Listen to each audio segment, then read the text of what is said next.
Tamanna lost his 200 acres of land, which was forcibly taken by Baswaya and his supporters. So now Tamanna, he hit upon a plan of completely annihilating Baswaya. What was his plan? That he should compose all his experiences in the form of songs, a story, that is a ballad. What is a ballad? Ballad is a song that tells a story. Ballad is a song that tells a story. So this is what Tamanna, he hit upon a plan to collect all his experiences. He called people to write poems and start singing ballads. Now the rivalry between Tamanna and Baswaya started moving away from things that were visible towards an invisible abstract domain. Now what is happening here is the things which were openly seen by each other, openly known to each other, that is Tamanna and Baswaya, those things initially were to be a part of a healthy competition, but now in the later part what we see, it is becoming a stiff rivalry between Tamanna and Baswaya. It was invisible, it was not visible to the eyesight. Baswaya had no answer to all this. He also tried to sing but could not.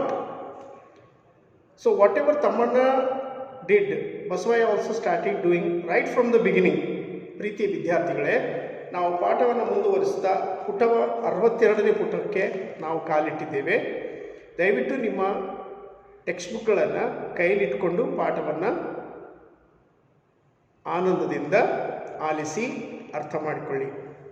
ಬಸವಯ್ಯನು ಕೂಡ ಅದೇ ರೀತಿ ಹಾಡುಗಳನ್ನು ಬ್ಯಾಲಡ್ಸ್ ಮೂಲಕ ಬರೆಯುವುದನ್ನು, compose ಮಾಡುವುದನ್ನು ಪ್ರಯತ್ನ ಮಾಡಿದ, ಆದರೆ ಅವನ ಕೈಲಾಗಲಿಲ್ಲ.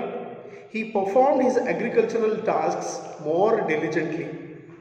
ಸೊ ಬದಲಿಗೆ ಬಸವಯ್ಯ ಏನು ಮಾಡ್ತಾ ಇದ್ದ, ಅವನು ತನ್ನ ಕೃಷಿ ವ್ಯವಸಾಯ ಆ ಕೆಲಸಗಳನ್ನು ಬಹಳ ಅಚ್ಚುಕಟ್ಟಾಗಿ ಶ್ರಮದಿಂದ ಕೆಲಸಗಳನ್ನು ಕೈಗೆ ಹೊತ್ತುಕೊಂಡಿದ್ದ.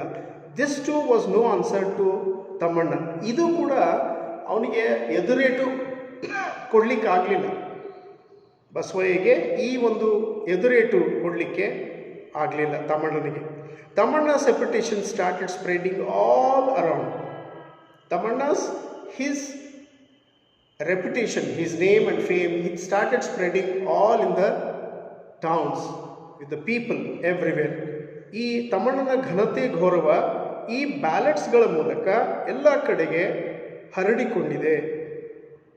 His song started making a mention of Baswaya's cruelty. ಈ ಬರೆದಿರುವಂಥ ಹಾಡುಗಳಲ್ಲಿ ಬಸವಯ್ಯನ ಕ್ರೂರತ್ವದ ಬಗ್ಗೆ, ಅವನ ಒಂದು ಏನಂತಾರೆ ಸ್ವಾರ್ಥತನದ ಬಗ್ಗೆ, ಅವನ ಒಂದು ಕೆಟ್ಟ ಗುಣಗಳ ಬಗ್ಗೆ ಕೂಡ ಅಲ್ಲಿ ನಮೂದಿಸಲಾಗಿತ್ತು ಹಾಡುಗಳಲ್ಲಿ. Scholars of folklore var after him. ವಿದ್ವಾಂಸರು ಕೂಡ ಇದರ ಹಿಂದೆ ಕೆಲಸದಲ್ಲಿ ತೊಡಗಿದ್ರು. ಕ್ರಿಟಿಕ್ಸ್, ವಿಮರ್ಶಕರು ಕೂಡ started analyzing and translating his songs and thus earned their share of fame. ವಿಮರ್ಶೆ ಮಾಡುವವರು, ಮಧ್ಯದಲ್ಲಿ ಅದನ್ನು ಕ್ರಿಟಿಕ್ಸ್ ಮಾಡುವವರು ಕೂಡ ತಮ್ಮ ಕೆಲಸವನ್ನು, ಬರೆಯುವ ಕೆಲಸವನ್ನು ಮಾಡುತ್ತಾ ಜನರಿಗೆ ಕೊಡುವಂಥ ವಿಚಾರಗಳನ್ನು ಕೊಡ್ತಾ ತಮ್ಮ ಒಂದು ಪಾತ್ರವನ್ನು ನಿಭಾಯಿಸಿಕೊಂಡ್ರು. ತಮಗೆ ಬರುವಂಥ ಒಂದು ಫಲವನ್ನು, ಅದರ ಒಂದು ಆದಾಯವನ್ನು, ತನ್ನ ಒಂದು ಭಾಗವನ್ನು ಕೂಡ ಅವರು ತಕ್ಕೊಂಡರು. Basavayya helplessly watched all this, consumed by anger. ಬಸವಯ್ಯನಿಗೆ ಏನು ತೋಚಲಿಕ್ಕೆ ಆಗ್ತಾ ಇಲ್ಲ. ಅವನು ತುಂಬಿಕೊಂಡಿದ್ದ, ಸಿಟ್ಟನ್ನು ತುಂಬಿಕೊಂಡು ಅವನಿಗೆ ಏನು ಮಾಡಬೇಕು, ಯಾವ ದಿಕ್ಕು ಅವನಿಗೆ ತೋಚ್ತಾ ಇಲ್ಲ. He encroached more and more into Tamanna's land. ಹಾಗಾದಲ್ಲಿ ಅವನ ಸಪೋರ್ಟರ್ಸರು ಅವನ ಮಾರ್ಗದರ್ಶನದಲ್ಲಿ ತಮ್ಮಣ್ಣನ ಭೂಮಿಯನ್ನು ಇನ್ನೂ ಹೆಚ್ಚೆಚ್ಚು ಆಕ್ರಮಿಸುವಂಥದ್ದು, ಜಮೀನನ್ನು, ಭೂಮಿಯನ್ನು ಹೊಡೆದುಕೊಳ್ಳುವಂಥದ್ದು ಮಾಡಲಿಕ್ಕೆ ಶುರು ಮಾಡಿದ. Tammanna did not notice any of these activities. ತಮ್ಮಣ್ಣನು ಇದೆಲ್ಲ ಕೇರ್ ಮಾಡಲಿಲ್ಲ. ಈಗ ಅವನು ಕೇರ್ ಮಾಡೋದನ್ನು ಬಿಟ್ಬಿಟ್ಟ. ಈ ಎಲ್ಲ ಚಟುವಟಿಕೆಗಳ ಕಡೆಗೆ ಗಮನ ಕೊಡದೆ ಬರೇ ಬ್ಯಾಲೆನ್ಸ್ಗಳನ್ನು ಸಾಂಗಿನ ಮೂಲಕ ಅವನೆಲ್ಲ ಕೃತ್ಯಗಳನ್ನು ಪ್ರಚಾರ ಮಾಡಲಿಕ್ಕೆ ಶುರು ಮಾಡಿದ. Art had begun the raison d'etre of his life. Raison d'etre ಅಂದರೆ ಇದು ಫ್ರೆಂಚ್ ಭಾಷೆ. ರೆಸಾಸ್ ಡ್ರೆಟ್ ಅಂದರೆ ರೀಸನ್, ಕಾಸ್ ಆಫ್ ಲೈಫ್, ಕಾರಣ, ಜೀವನಕ್ಕೆ ಒಂದು ಕಾರಣವಾಗಿರುವಂಥದ್ದು ಆಗಿಬಿಟ್ಟಿತ್ತು ಆ ದಿನಗಳಲ್ಲಿ. ಈ ಒಂದು ಕಲೆ ಯಾವುದು, ಬ್ಯಾಲೆಟ್ ಅನ್ನುವಂಥ ಕಲೆ. He was felicitated as the best poet of his times. ಅವನ ಸಮಯದಲ್ಲಿ, ಆ ಕಾಲದಲ್ಲಿ ಒಳ್ಳೆಯ ಒಬ್ಬ ಕವಿ ಅಂತ ಕೂಡ ಹೆಸರುವಾಸಿ ಆಗಿಬಿಟ್ಟ. ಬಸವಯ್ಯ ಶ್ರಂಕ್ ಇನ್ ಹ್ಯುಮಿಲೇಷನ್. ಬಸವಯ್ಯನು ತನ್ನ ಒಂದು ಈ ಸಿಟ್ಟಿನಲ್ಲಿ ಅವಮಾನಕ್ಕೀಡಾಗಿ ಅವನು ಕುಗ್ತಾ ಇದ್ದ. ಶ್ರಂಕ್ ಇನ್ ಹ್ಯುಮಿಲೇಷನ್ ಅಂದರೆ ಮನಗುಂದಿದವನಾಗ್ತಾ ಇದ್ದ. ನೆವರ್ಲೆಸ್ he started filling his life with all kinds of material wealth. ಜೀವನದಲ್ಲಿ ಏನೇನು ಬೇಕು, ಒಡವೆ, ವಸ್ತ್ರ, ಆಭರಣ, ಸಂಪತ್ತು, ಇದೆಲ್ಲ ಅವನು ಮಾಡ್ತಾ ಇದ್ದ. He got a palatial mansion build for himself. ದೊಡ್ಡ ಅರಮನೆ ಅಂತ ಮನೆ ಕೂಡ ಅವನು ತಾನು ಕಟ್ಟಿಕೊಂಡ. He appointed a number of persons just to praise him. ಅವನನ್ನು ಸುತ್ತಮುತ್ತಲು ಯಾವಾಗಲೂ ಜನರು ಇದ್ದು ತನ್ನನ್ನು ಹೊಗಳುವಂಥ ಜನರನ್ನು ನೇಮಕ ಮಾಡಿಕೊಂಡ. ಅವನನ್ನು ಬರೇ ಹೊಗಳ್ತಾ ಇರಬೇಕು ದಿನ ಎಲ್ಲ. ಹಿ ಬೆಡೆಕ್ಟ್ ಹಿಮ್ಸೆಲ್ಫ್ ವಿತ್ ಗೋಲ್ಡ್. ತನ್ನನ್ನು ತಾನು ಅಲಂಕರಿಸಿಕೊಂಡ ಬಂಗಾರದಿಂದ, ವಜ್ರ, ಡೈಮಂಡ್ಸ್ಗಳಿಂದ, ಮುತ್ತುಗಳಿಂದ ಹಾಗೂ ಅದರ್ ಪ್ರೆಷಸ್ ಸ್ಟೋನ್ಸ್, ಇನ್ನಿತರ ರತ್ನ, ಹವಳ, ಇವೆಲ್ಲ ಮುತ್ತುಗಳಿಂದ, ಅಮೂಲ್ಯವಾದ ಮುತ್ತುಗಳಿಂದ ತನ್ನನ್ನು ತಾನು ಅಲಂಕರಿಸಿಕೊಂಡ. But his house look dull and empty because Tammanna's books were not there. So what was happening? Even though he had all the palatial building with all the wealth, with all the admirers around him, he was not so happy. Why he was not happy? Because Tamanna's books were not there. Alli pustakagalu irlilla. Therefore he started inviting scholars, poets and musicians to his place. ಹಾಗಿದ್ದಲ್ಲಿ ಅವನು ಏನು ಮಾಡಿದ, ನನ್ನ ಮನೆ ಇನ್ನೂ ಅಲಂಕಾರ ಮಾಡ್ಕೊಳ್ಬೇಕು, ಇನ್ನು ಮನಸ್ಸಿನಲ್ಲಿ ಸಮಾಧಾನ ಆಗಬೇಕು ಅಂಥೇಳಿ ಅವನು ಅಕ್ಕಪಕ್ಕದ ದೇಶದಿಂದ, ದೂರಿನ ಪ್ರದೇಶದಿಂದ ವಿದ್ವಾಂಸರನ್ನು, ಕವಿಗಳನ್ನು ಮತ್ತು ಸಂಗೀತಗಾರರನ್ನು ಹೇಳಿದ, ಆಹ್ವಾನಿಸಿದ. This was his way of investing his home with meaning. ತನ್ನ ಒಂದು ಈ ಮನೆಯಲ್ಲಿ ಒಂದು ಅರ್ಥಪೂರ್ಣವಾಗಿರುವಂಥ ಜೀವಮಾನವನ್ನು ನಡೆಸಬೇಕು ಅಂತ ಹೇಳಿ ಈ ರೀತಿ ಅವನು ಯೋಚನೆ ಮಾಡಿದ. One day he came to know that Thammanna was ill. ಒಂದಾನೊಂದು ದಿವಸ ಗೊತ್ತಾಯಿತು ತಮ್ಮಣ್ಣ ಆರೋಗ್ಯ ಚೆನ್ನಾಗಿಲ್ಲ, ಅವನ ಆರೋಗ್ಯ ಕೆಟ್ಟಿದೆ ಅಂತ ಗೊತ್ತಾಯಿತು. At that point Basavayya found the means of surpassing Tammanna. ಇದೇ ಒಂದು ಕ್ಷಣವನ್ನು, ಇದೇ ಒಂದು ಟೈಮನ್ನು ಅವನು ವೇಟ್ ಮಾಡ್ತಾ ಇದ್ದ. ಯಾರನ್ನು? ನಾನು ತಮ್ಮಣ್ಣನನ್ನು ಕೆಳಗೆ ಹಾಕಬೇಕು, ಅವನನ್ನು ಕಡೆಗಣಿಸಬೇಕು, ಅವನ ಹೆಸರನ್ನು ಇನ್ನೂ ನಾನು ಕೆಳಗೆ ಬೀಳಿಸಬೇಕು ಅಂತ ಅವನು ಅಂದ್ಕೊಂಡ. Health is wealth. ಇದು ನಾನು ನೋಡಿ ಆರೋಗ್ಯವೇ ಭಾಗ್ಯ ಅಂತ ಹೇಳ್ತೀವಿ. You may sing, you may write balance, but if Thammanna started suffering from disease, ನೀವು ಹಾಡುಗಳನ್ನು ಬರೀರಿ, ಬ್ಯಾಲೆನ್ಸ್ಗಳನ್ನು ನಿರೂಪಿಸಿ, ಕಂಪೋಸ್ ಮಾಡಿ. ಆದರೆ ತಮ್ಮಣ್ಣನ ಒಂದು ಕಾಯಿಲೆಯಿಂದ ಅವನು ಕಷ್ಟಪಡ್ತಾ ಇದ್ದಿದ್ದೆ, ಆ ರೋಗದಿಂದ ಬಳಲುತ್ತಾ ಇದ್ದಿದ್ದೆ, surely his own spirits would be revived. Tamanna's disease was Baswaya's health. ತಮ್ಮಣ್ಣನ ಒಂದು ಅನಾರೋಗ್ಯ, ರೋಗ, ಕಾಯಿಲೆ ಬಸವಯ್ಯನಿಗೆ ಆರೋಗ್ಯ ಕೊಡುವಂಥದ್ದಾಗಿತ್ತು. ಅಂದರೆ ಬಸವಯ್ಯನ ಆರೋಗ್ಯಕ್ಕೆ ಕಾರಣ, ಒಳ್ಳೆಯ ಆರೋಗ್ಯಕ್ಕೆ, ಮನಸ್ಸಿಗೆ ನೆಮ್ಮದಿ ಕೊಡುವಂಥ ಕಾರಣ ಏನು? ತಮ್ಮಣ್ಣನ ಅನಾರೋಗ್ಯ.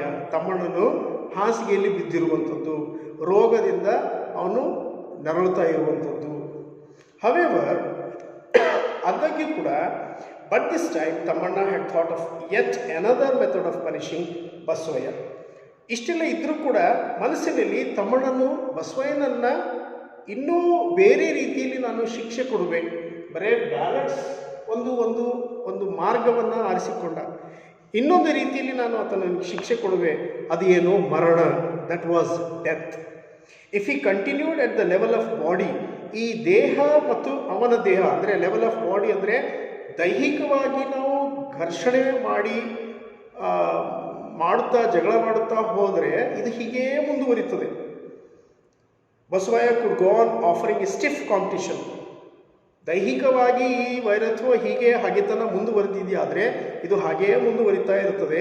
ಮತ್ತು ಬಸವಯ್ಯನೂ ಚೆನ್ನಾಗಿ ಬಲಿಷ್ಠನಾಗಿ ಅವನು ತಮ್ಮಣ್ಣನಿಗೆ ಎದುರೇಟನ್ನು ಕೊಡ್ತಾ ಇದ್ದಾನೆ ಅಂತ ಅಂದ್ಕೊಳ್ತಾನೆ. But if his song was separated from his body, if there was no relation between songs and his own flesh and blood, ಈ ದೇಹ, ರಕ್ತ ಮತ್ತು ಆತ್ಮ ಹಾಡುಗಳಿಗೆ ಇದಕ್ಕೆ ಯಾವೊಂದು ಸಂಬಂಧ ಇಲ್ಲದಿದ್ದಿದೆಯಾದರೆ ಅಂತ ಯೋಚನೆ ಮಾಡ್ತಾ this is how his thoughts vent. ಈ ರೀತಿ ಈತನ ಆಲೋಚನೆಗಳು ಇನ್ನೂ ಮುಂದುವರಿತಾ ಇತ್ತು. ಯಾರ ಆಲೋಚನೆಗಳು ಹೇಳಿ? ಗಾರ್ಡ್ನರ್. ಇಲ್ಲಿ ಯಾರು ಹೇಳ್ತಾ ಇದ್ದಾರೆ? ಶುರು ಮಾಡಿದ್ದು ಯಾರು ಕತೆ? ಗಾರ್ಡ್ನರ್, ತೋಟಗಾರನು. ಯಾರ ಮುಂದೆ ಹೇಳ್ತಾ ಇದ್ದಾನೆ? ಆ ಮಾಲೀಕಳು, ಆ ತೋಟಗಾರನ ಹೆಂಡತಿ ಮಾಲೀಕಳು, ಅವಳೆದುರಿಗೆ ತನ್ನ ವಿಚಾರಗಳನ್ನು ಹೇಳ್ತಾ ಇದ್ದಾನೆ. That's when I realise how strange human nature can be. ಮನುಷ್ಯನ ಒಂದು ನಿಜವಾದಂಥ ಸ್ವರೂಪ ಯಾವ ರೀತಿಯಾಗಿರ್ತದೆ. The old man began his explanation to the owner's wife. ಈ ರೀತಿ ಈ ವೃದ್ಧ ಮನುಷ್ಯನು, ಈ ತೋಟಗಾರನು, ಗಾರ್ಡ್ನರು ತನ್ನ ಒಂದು ವಿವರಣೆಯನ್ನು ಅವಳಿಗೆ ಸಮಾಧಾನ ಆಗುವ ರೀತಿಯಲ್ಲಿ, ಅವಳಿಗೆ ಒಂದು ಮಾರ್ಗದರ್ಶನ ಕೊಡುವ ರೀತಿಯಲ್ಲಿ, ಅವಳಿಗೆ ಸಂತಾಪ, ಅವಳ ದುಃಖವನ್ನು ತೆಗೆಯುವ ರೀತಿಯಲ್ಲಿ ತನ್ನ ಪ್ರಯತ್ನವನ್ನು ಮಾಡ್ತಾ ಇದ್ದಾನೆ. ಈ ರೀತಿ ಹೇಳ್ತಾ, man needs wealth, education, art. ಪ್ರತಿಯೊಬ್ಬ ಮನುಷ್ಯನಿಗೆ, ಮಾನವನಿಗೆ ಏನು ಬೇಕು? ಸಂಪತ್ತು, ಐಶ್ವರ್ಯ ಬೇಕು, ಶಿಕ್ಷಣ ಬೇಕು, ಕಲೆ ಇತ್ಯಾದಿ ಇತ್ಯಾದಿ. ಮನುಷ್ಯನಿಗೆ ಇವೆಲ್ಲ ಅವಶ್ಯಕತೆ ಇದೆ. And yet he lives for some kind of unbearable vengefulness. ಆದರೂ ಕೂಡ ಈ ವ್ಯಕ್ತಿ ತಾಳಿಕೊಳ್ಳಲಾರದಂಥ ಒಂದು ಸೇಡನ್ನು ತೀರಿಸಿಕೊಳ್ಳುವಂಥ ರೀತಿಯಲ್ಲಿ ಬದುಕ್ತಾ ಮುಂದೆ ಜೀವನದ ಪ್ರಯಾಣವನ್ನು ಮುಂದೆ ಸಾಗ್ತಾ ಹೋಗ್ತಾನೆ. Without it there would be no reason for his existence. ಈ ಯಾವ ಒಂದು ಗುರಿ ಇಲ್ಲದೆ, ಎಂಥ ಗುರಿ? ಏನೋ ಒಂದು ಪಡಿಬೇಕು, ಅದರಲ್ಲಿ ನಾನು ಸಾಧನೆ ಮಾಡಬೇಕು, ಅದರಲ್ಲಿ ಸಂತೃಪ್ತಿ ಪಡಿಬೇಕು, ಅದರಲ್ಲಿ ಖುಷಿ ಆಗಬೇಕು, ನಾನು ಸಕ್ಸಸ್ಫುಲ್ ಯಶಸ್ಸಾಗಬೇಕು. ಈ ಒಂದು ಯಾವುದೇ ಕಾರಣ ಇಲ್ಲಂದರೆ ಅವನ ಜೀವಿತ ಶೂನ್ಯವಾಗುತ್ತೆ. It becomes a zero. This is not a real story. ಇದು ನಾನು ಹೇಳಿದ್ದು ನಿಜವಾದ ಕಥೆ ಅಲ್ಲ. Only what I have heard somewhere. ಎಲ್ಲೋ ಕೇಳಿಸ್ಕೊಂಡು ನಾನು ಹೇಳಿದೆ. You may know that I subscribe to a daily. To you I am just an old man.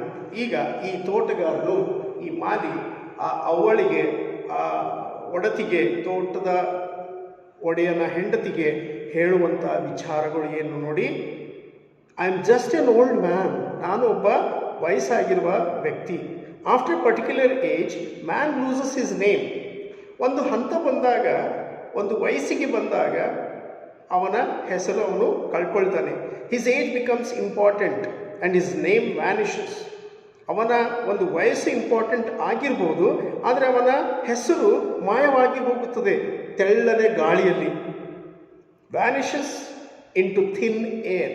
Now I am an old man in this garden, your servant. ನಾನೊಬ್ಬ ವೃದ್ಧ ಮನುಷ್ಯ, ನಿಮ್ಮ ಸೇವಕ, ನಿಮ್ಮ ಆಳು, ತೋಟದ ಆಳು. I am also the person who reads the newspaper. ಅದರ ಜೊತೆಗೆ ನಾನೊಬ್ಬ ನ್ಯೂಸ್ ಪೇಪರ್ ಅಂದರೆ ಪತ್ರಿಕೆಗಳನ್ನು ಓದುವಂಥ ಜ್ಞಾನ ಉಳ್ಳಂಥ, ಆಸಕ್ತಿ ಉಳ್ಳಂಥ ಒಬ್ಬ ವ್ಯಕ್ತಿ. Looks after the garden properly. ನಿಮ್ಮ ತೋಟವನ್ನು ತುಂಬ ಚೆನ್ನಾಗಿ ನೋಡಿಕೊಳ್ಳುವಂಥ ಜ್ಞಾನ ಮತ್ತು ನನಗೆ ಏನಂತಾರೆ ಆಸಕ್ತಿ ಇದೆ ಮತ್ತು ಅದರಲ್ಲಿ ಎಕ್ಸ್ಪೀರಿಯನ್ಸ್, ಅನುಭವ ಇದೆ. I conceive the story of Thammanna and Basavayya. ಈ ಸ್ಟೋರಿಯನ್ನು ನಾನು ಹುಟ್ಟು ಹಾಕಿದೆ, ಅದನ್ನು ನಾನು ಸೃಷ್ಟಿ ಮಾಡಿದೆ. ಕನ್ಸೀವ್ಡ್, ತಮ್ಮಣ್ಣ ಮತ್ತು ಬಸವಯ್ಯನ ಕಥೆಯನ್ನು. When all of A sudden Russia told America. Sudden ಆಗಿ, ತಕ್ಷಣವಾಗಿ ದೊಡ್ಡ ರಾಷ್ಟ್ರ ಯಾವುದು? ರಷ್ಯಾ. ಒಂದು ದಿವಸ ಅಮೆರಿಕ ಇನ್ನೊಂದು ದೊಡ್ಡ ರಾಷ್ಟ್ರಕ್ಕೆ ಈ ರೀತಿ ಹೇಳಿತ್ತು. ಏನಂತ? I am not your enemy. ನಾನು ನಿಮ್ಮ ವೈರಿ ಅಲ್ಲ. I shall not wage a war against you. ನಿನ್ನ ವಿರುದ್ಧವಾಗಿ ನಾನೆಂದು ಯುದ್ಧ ಮಾಡಲ್ಲ ಅಂತ ಓಪನ್ ಆಗಿ ಡಿಕ್ಲೇರ್ ಮಾಡಿದಾಗ what must have been the reaction of America? America ದೇಶದ ಪ್ರತಿಕ್ರಿಯೆ ಏನಾಗಿರ್ಬೋದು? ಈ ರೀತಿ ರಷ್ಯಾ, ನಾನು ನಿನ್ನ ವೈರಿ ಅಲ್ಲ, ನಿನ್ನ ಜೊತೆಗೆ ನಾನು ಎಂದೂ ಯುದ್ಧ ಮಾಡಲ್ಲ ಅಂತ ಓಪನ್ ಆಗಿ ಹೇಳುವುದಾದರೆ, ಅಮೆರಿಕ ಪ್ರತಿಕ್ರಿಯೆ ಏನಾಗಿರ್ಬೋದು? The sworn enemy of Russia, ಪಣತೊಟ್ಟು ಆಣೆ ಮಾಡಿದಂಥ ವೈರಿಯ ರಾಷ್ಟ್ರ, to this declaration probably will not understand the agony of boredom of America once it knew Russia was no more an enemy. ಒಂದ್ಸಲ ರಷ್ಯಾ ನನ್ನ ವೈರಿ ಅಲ್ಲ ಅಂತ ಅಮೆರಿಕಗೆ ಖುಲ್ಲಾ ಗೊತ್ತಾದಾಗ, A nation is capable of with standing strains like this. ಒಂದು ರಾಷ್ಟ್ರಕ್ಕೆ ಈ ರೀತಿ ಬಡಿದೆಬ್ಬಿಸುವ ಅಥವಾ ಕಟ್ಟೆಚ್ಚರಿಕೆಗಳನ್ನು ಅಥವಾ ಒಂದು ಓಪನ್ ಚಾಲೆಂಜನ್ನು ಕೊಟ್ಟು ನಾನು ನಿನ್ನ ವೈರಿ ಅಲ್ಲ ಅಂತ ಹೇಳುವಂಥ ಸ್ಟೇಟ್ಮೆಂಟ್ಗಳಿಗೆ, ಹೊಡೆತಗಳಿಗೆ ಆ ದೇಶ ರಾಷ್ಟ್ರ ಅರ್ಥ ಮಾಡ್ಕೊಳ್ಬೋದು. ಆದರೆ ಒಬ್ಬ ಮನುಷ್ಯನ ಒಂದು ಆತ್ಮ, ದೇಹ, ಒಬ್ಬ ಮನುಷ್ಯನ ಒಂದು ಮನಸ್ಸು ಈ ಹಂತಕ್ಕೆ ಅರ್ಥ ಮಾಡಿಕೊಳ್ಳಿಕ್ಕೆ ಕಷ್ಟ ಆಗುತ್ತೆ. But A human being cannot. I suffered A similar fate. I thought my death alone could destroy Basavayya. ನನ್ನ ಮರಣವೇ ಬಸವಯ್ಯನನ್ನು ಸರ್ವನಾಶ ಮಾಡುತ್ತೆ ಅಂದ್ಕೊಂಡಿದ್ದೆ. I gave up everything and started of. A few days after I left Basavayya passed ಅವೇ. ಅಲ್ಲಿಂದ ನಾನು ಪ್ರಯಾಣಕ್ಕೆ ಮುಂದೆ ಸಾಗಿದಾಗ ಬಸವಯ್ಯನು ಅಕಾಲಿಕ ಮರಣ ಹೊಂದಿದ. ಅವನು ಸತ್ತೇ ಹೋದ. ಯಾರು ಸತ್ತರು? ಬಸವಯ್ಯ ತೀರಿ ಹೋದ. He had no more reason to live. ಅವನು ತೀರಿಕೊಳ್ಳಿಕ್ಕೆ, ಆಕಸ್ಮಿಕ ತೀರಿಕೊಳ್ಳಿಕ್ಕೆ ಏನು ಕಾರಣ ಅಂದರೆ, ಅವನಿಗೆ ಯಾವ ಒಂದು ಚಾಲೆಂಜ್ ಇರಲಿಲ್ಲ ಜೀವನದಲ್ಲಿ. ಅವನಿಗೆ ಎದುರೇಟು ಕೊಡುವಂಥವ್ರು ಯಾರೂ ಇಲ್ಲ. ಮತ್ತು ಜೀವನದಲ್ಲಿ ಯಾವ ಬದುಕುವ ಕಾರಣ ಅವನಿಗೆ ಕಾಣಿಸ್ಲಿಲ್ಲ. ಜೀವನದಲ್ಲಿ ನಾವೆಲ್ಲ ಒಂದು ಸಾಧನೆ, ಒಂದು ಗುರಿ, ಒಂದು ಆಶೆ ಇಟ್ಕೊಂಡು ನಾವು ಜೀವನದ ಪ್ರಯಾಣಕ್ಕೆ ನಾವು ಮುಂದೆ ಸಾಗ್ತಾ ಹೋಗ್ತೀವಿ. ಒಂದು ಆಶೆ ಇಟ್ಕೊಂಡು, ಗುರಿ ಇಟ್ಕೊಂಡು. My name is Thammanna. After his death I forgot all my songs and balance. ನನ್ನ ಹೆಸರೇ ತಮ್ಮಣ್ಣ. ಅವನ ಮರಣದ ನಂತರ, ಬಸವಯ್ಯನ ಮರಣದ ನಂತರ ನನ್ನ ಹಾಡುಗಳನ್ನು, ಬ್ಯಾಲನ್ಸ್ಗಳನ್ನು ಮರೆತು ಹೋದೆ. Who was once famous become a non entity. ಒಂದಾನೊಂದು ಸಮಯದಲ್ಲಿ ಪ್ರಸಿದ್ಧ ಪ್ರಖ್ಯಾತನಾಗಿರುವಂಥ ವ್ಯಕ್ತಿ ಈಗ ಶೂನ್ಯನಾದೆ. Non entity. I am nobody now. Thus I avenged myself. ಈ ರೀತಿ ನನ್ನ ಸೇಡನ್ನು ನಾನು ತೀರಿಸಿಕೊಂಡೆ. Your husband is flourishing today as a rich man. ನಿಮ್ಮ ಯಜಮಾನರು ಈಗ ಪ್ರಸ್ತುತ ಆ ಹೆಣ್ಮಗಳಿಗೆ ಹೇಳುವಂಥ ಮಾತು ಯಾರು? ತೋಟಗಾರನು, ಮಾಲೀಕನು. ನಿಮ್ಮ ಯಜಮಾನರು ತುಂಬ ಪ್ರಸಿದ್ಧ ಪ್ರಖ್ಯಾತ ಆಗ್ತಾ ಇದ್ದಾರೆ, ಶ್ರೀಮಂತರಾಗಿದ್ದಾರೆ. As a rich man he is not amenable to any device. Amenable ಅಂದರೆ ಹ್ಯಾಪಿ ಟು ಆಕ್ಸೆಪ್ಟ್ ಸಮಥಿಂಗ್. ಯಾವುದನ್ನು ಸ್ವೀಕಾರ ಮಾಡುವಂಥದ್ದು, ಖುಷಿಯಾಗಿ ಸ್ವೀಕಾರ ಮಾಡುವಂಥ ಪರಿಸ್ಥಿತಿಯಲ್ಲಿ ಅವರು ಇದ್ದಾರೆ. Man is so complicated that till the day of his death he goes on living for some revenge or the other. ಸಾಯುವ ಕೊನೆಯ ಹಂತದಲ್ಲಿ ಇದ್ದಾಗ ಕೂಡ ಆ ವ್ಯಕ್ತಿ ಯಾವುದಾದ್ರೂ ಒಂದು ಸೇಡನ್ನು ತೀರಿಸ್ಕೊಳ್ಬೇಕು ಅಂತ ಅವನು ಬದುಕನ್ನು ಹುಡ್ಕೊಂಡು ಮುಂದೆ ಜೀವನವನ್ನು ಸಾಗಿಸ್ತಾ ಹೋಗ್ತಾನೆ. Confronting one challenge or the other. ಒಂದಾನೊಂದು ಷರತ್ತುಗಳಿಗೆ ಅವನು ಹೋಗ್ತಾನೆ, ತಲೆಬಾಗ್ತಾನೆ. ಅಮ್ಮ, do not think otherwise. Just assume I did not tell you any of this or think all this happened in a dream. ಅಮ್ಮ, ಜಾಸ್ತಿ ನೀವು ತಲೆ ಕೆಡಿಸ್ಕೊಳ್ಳಿಕ್ಕೆ ಹೋಗಬೇಡ್ರಿ. ಇದೆಲ್ಲ ಒಂದು ಏನೋ ಕೆಟ್ಟ ಕನಸನ್ನು ಬಿಟ್ಬಿಡಿ. ಜಸ್ಟ್ ಎ ಡ್ರೀಮ್ ಅಂತ ಒಂದು ಕನಸು ಬಿದ್ದಿದೆ ಅಂತ ತಿಳ್ಕೊಂಡು ನೀವು ಸುಮ್ಮನಾಗ್ರಿ. The labourers have started going home. ನನ್ನ ಕೆಲಸ ನನ್ನ ಕೈ ಕೆಳಗಿದ್ದವರೆಲ್ಲ ಜನರು ಮನೆ ಹೋಗುವ ಸಮಯ ಆಗಿದೆ. ಅವರಿಗೆ ನಾನು ಹೋಗಿ ಮಾತಾಡಿಸ್ಬೇಕು. That young child of Lokya paints well. ಅವನು ಯಾರೋ ಒಬ್ಬ ಯವನಸ್ಥ ಹುಡುಗ, ಅವನು ಚೆನ್ನಾಗಿ ಪೇಂಟಿಂಗ್ ಏನೋ ಮಾಡ್ತಾನೆ. He is bedridden with fever. ಅವನು ಹಾಸಿಗೆಯಲ್ಲಿ ನರಳುತ್ತಾ ಇದ್ದಾನೆ ಜ್ವರದಿಂದ. ಅವನನ್ನು ಹೋಗಿ ನಾನು ಭೇಟಿ ಕೊಡುವೆ. I shall pay him a visit. Forgive me. ನನ್ನಿಂದ ಏನಾದರೂ ತಪ್ಪು ಆಗಿದ್ದರೆ ಕ್ಷಮಿಸಿ. Unable to elaborate. I have told you whatever I felt as it is. ನನಗೆ ಮನಸ್ಸಿಗೆ ಏನು ಅನಿಸೋದು ಅದನ್ನು ನಿಮ್ಮ ಎದುರಿಗೆ ನಾನು ಹೇಳೀನಿ. ದಯವಿಟ್ಟು ಏನು ಮನಸ್ಸು ಬೇಜಾರು ಮಾಡ್ಕೊಳ್ಬೇಡಿ. I had seen all this in a dream. ಇದೆಲ್ಲವೂ ನಾನು ಒಂದು ಕನಸಿನ ರೂಪದಲ್ಲಿ ನೋಡಿ ನಿಮಗೆ ಹೇಳೀನಿ. ದಯವಿಟ್ಟು ಮನಸ್ಸನ್ನು ನೀವು ತಲೆ ಕೆಡಿಸ್ಕೊಳ್ಬೇಡಿ. ಎಲ್ಲವೂ ಒಳ್ಳೆಯದಾಗುತ್ತೆ. ಒಳ್ಳೆಯದಾಗಲಿ.